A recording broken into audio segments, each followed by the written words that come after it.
Hello team, about sa requirements, pangkalahatan po ito lahat ng pagsibol, lahat ng pagsikat, and sa Pasinaya. Again, for Pagsibol Village, meron tayong Naik Cavite and Pampanga, soon to rise.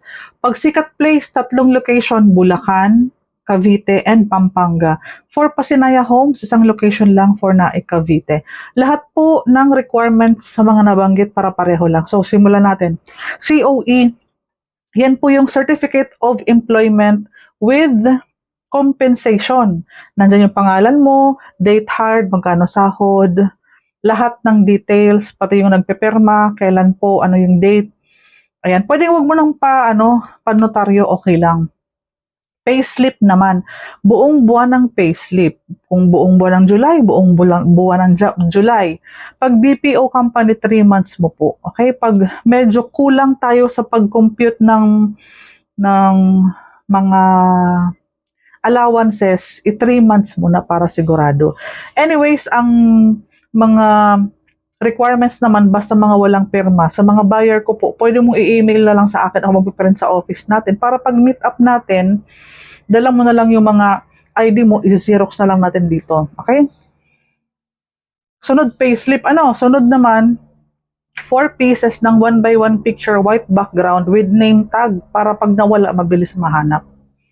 Company ID, dapat hindi pa yan expire. Kung expire na, syempre, pabago mo na. Valid IDs, Puera PhilHealth. Madami naman na tayong mga valid IDs na pwede. Basta Puera PhilHealth, wag na pong ipilit kasi hindi po yan kasali. Pag-ibig MDF, yan po yung members data form na nakukuha sa branch ng Pag-ibig. Pag-ibig ESAB, yan po yung contribution mo naman. Pwede naman virtual. So, gumawa ka ng virtual Pag-ibig para updated pwede mong i-send, pag hiningan tayo ng updated, agad-agad may bibigay mo. Birth certificate mo kung single ka. Kung kasal na, marriage contract, naka-PSA pareho yan. And then, 2, valid ID ng spouse or ng asawa. Kung babae, dapat nakapag-change status sa dalawang ID. Ang mabilis dyan, yung TIN ID mabilis lang. Barangay ID, pwede na i-consider.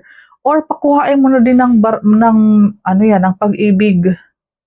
Pag-ibig members date. Yung Pag-ibig, yung may chip, Pag-ibig loyalty card, para at least 3.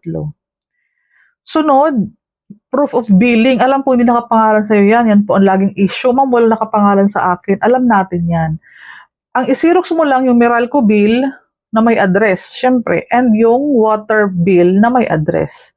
Hindi nakapangalan sa'yo, kaya mag-attach ka ng barangay clearance for housing loan purposes. Full name mo, address na nasa Meralco or nasa water bill, and then, for housing loan purposes. Mabilis lang na yan i-troubleshoot. Ang iba na mong problema. So, help seminar sa GC or sa Messenger, pag-usapan natin kung paano ginagawa yan. Proof of TIN, pwedeng TIN ID, 10verified, 1904, basta proof of TIN, para pareho na yan. So, pag-reserve, disclaimer, sa team lang namin ito.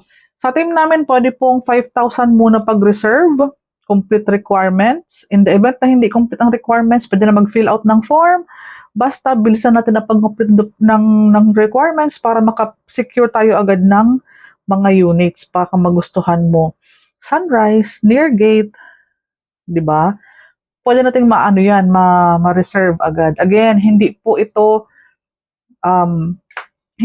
pakulo lamang ng mga agent. Talaga pong complete documents na, kasi tayo ay for filing sa Pag-ibig, para po ang mga coordinator natin is ma-double check, ma-polish na lahat, ma-double check na lahat bago pumasok ng Pag-ibig. Kaya complete documents na po. Di ba po ang mga locally employed, sobrang bilis lang naman. Ang sabi ko nga sa inyo, yung mga ibang requirements po na walang pirma, pwede mo nang i-email sa amin, sa akin, ng mga ka-team ko, buyer ng team ko, pwede nang i-email sa akin yan para i-print na lang namin. O, pagdating mo, xerox na lang. Pero pag may mga pirma, like original pirma ng COE, original ang ibibigay mo sa akin. Pati yung mga xerox ng mga ID, ng asawa mo, lahat ng ID. Ako na ang bahala mag-xerox kasi 1 bond paper, 1 ID, back-to-back 3 pirma. Hindi pwede ang scan, hindi pwede yung nag-crop ka lang ng picture, okay na. Hindi po yun, papaulitin lang po yan.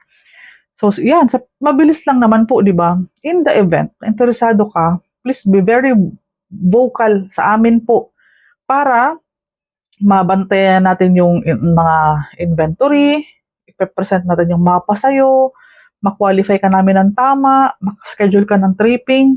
Ang good news dyan, ang office namin po ay nasa Barangay Muzon na Cavite, kung nasaan po ang location ni Pagsibol Village, Pagsikat Place, and Pasinaya, yung mga suntorized natin sa Cavite.